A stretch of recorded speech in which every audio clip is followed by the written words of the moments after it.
Support for Radio Friends comes from IT Como, offering computer and IT services for small businesses and residential clients. IT Como can set up remote work-at-home solutions and data security and backup systems and upgrade your company email to more modern platforms. IT Como can also help you get the most from your technology at home. Learn more at itcomo.com.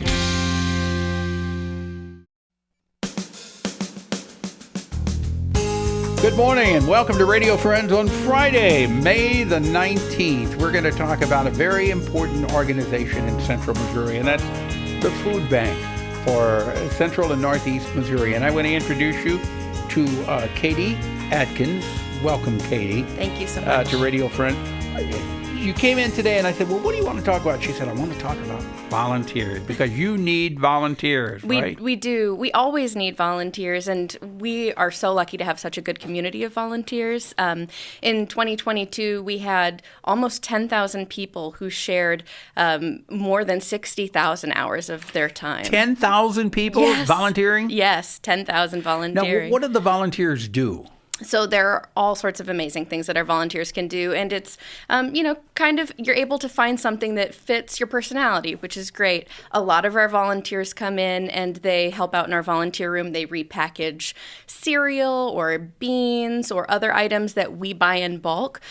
We also have people who come in and build our mixed produce boxes, which are boxes of fresh produce, fruits, veggies, dairy items, and those go out to people and get really healthy, nutritious options to our neighbors. Mm-hmm. So those are just a couple of the options, but there are so many things that people can do. So the big thing that you're looking for this summer is volunteers. Yes. During the summer, we see people are doing other things, going on vacations. Our students are going home for a little bit. And so we see a slump in the summer. When somebody volunteers, do you commit to a certain number of hours each week or? No. One of the great things about our volunteer program is it's really flexible. So you can do that. And we certainly have people who come in every single morning. They have a cup of coffee with us. They go down to the volunteer room and share time with us. But you can sign up for a 2-hour shift, and it can be whenever we're open that works for you.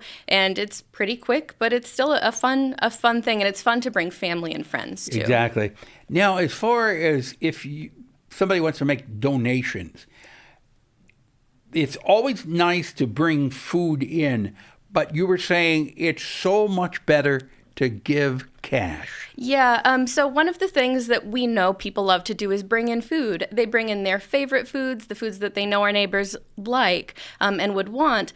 But in general, the food bank has such bulk purchasing power that we can take a dollar a lot further than someone who's in the grocery store. The only exception to bringing food in is fresh from your garden. Though that's so true. Now, if you got a garden, plant some extra veggies in there, designated just for the food bank, and take it down because that's one of the best things that you can do. It's amazing. That food is nutritious, and it also is such a nice gesture from our community that, that's something that someone has cared for, in their own personal garden for an extended amount of time. Yeah. They bring it in, and it's delicious and nutritious, and people really appreciate it. I like to call our garden the sharing garden because part of it is for the food bank. But if people want more information or you want to help out, you can contact the Food Bank of Central and Northeast Missouri. How? Yeah, so the easiest way is to go to our website at sharefoodbringhope.org. You're going to be able to find information on garden giving, on volunteering, on giving a monetary donation if that's interesting to you. And also if you need help with food, that's where you can go as well. Thank you, Katie. Yeah, thank you so much. Now I want to introduce you to Graham McCaulley, and Graham is here to talk about the High School Financial Planning Academy. Yes. What is that? It is a week-long camp for high schoolers to come in and stay on campus. So it's kind of a college exposure because they're going to get to stay in a dorm, eat in a dining hall, all that.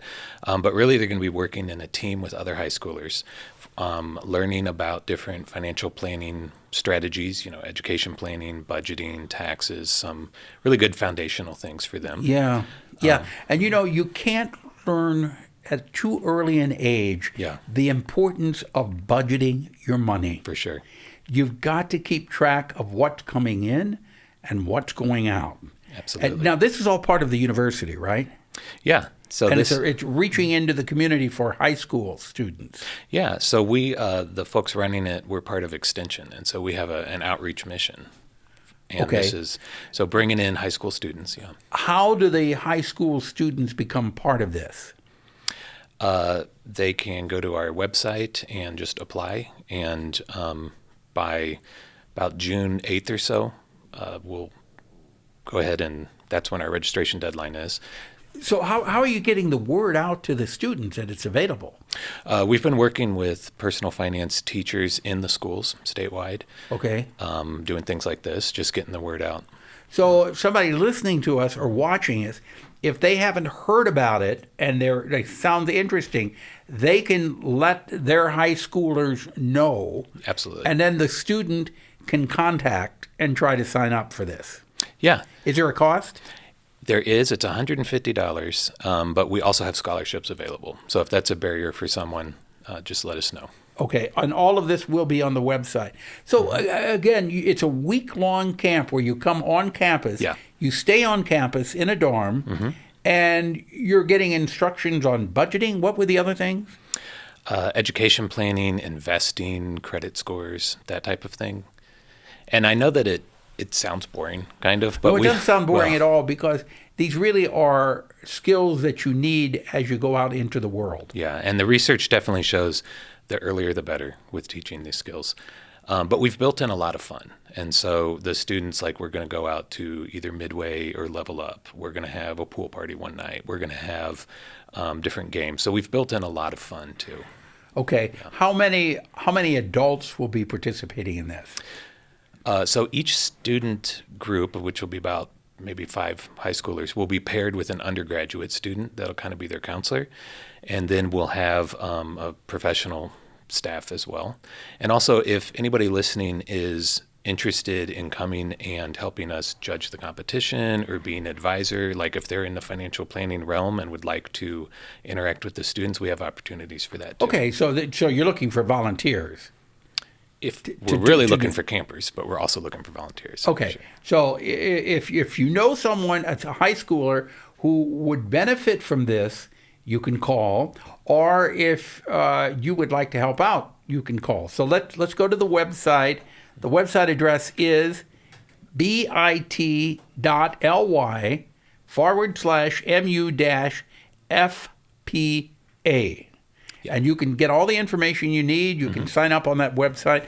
Or is there a phone number they can call? Yeah, if parents have questions or anyone does, give me a call at 573-882-2005. Okay, so that's contacting the High School Financial Planning Academy, which is part of Extension with the University of Missouri, which just goes to show how much good work Extension and University do.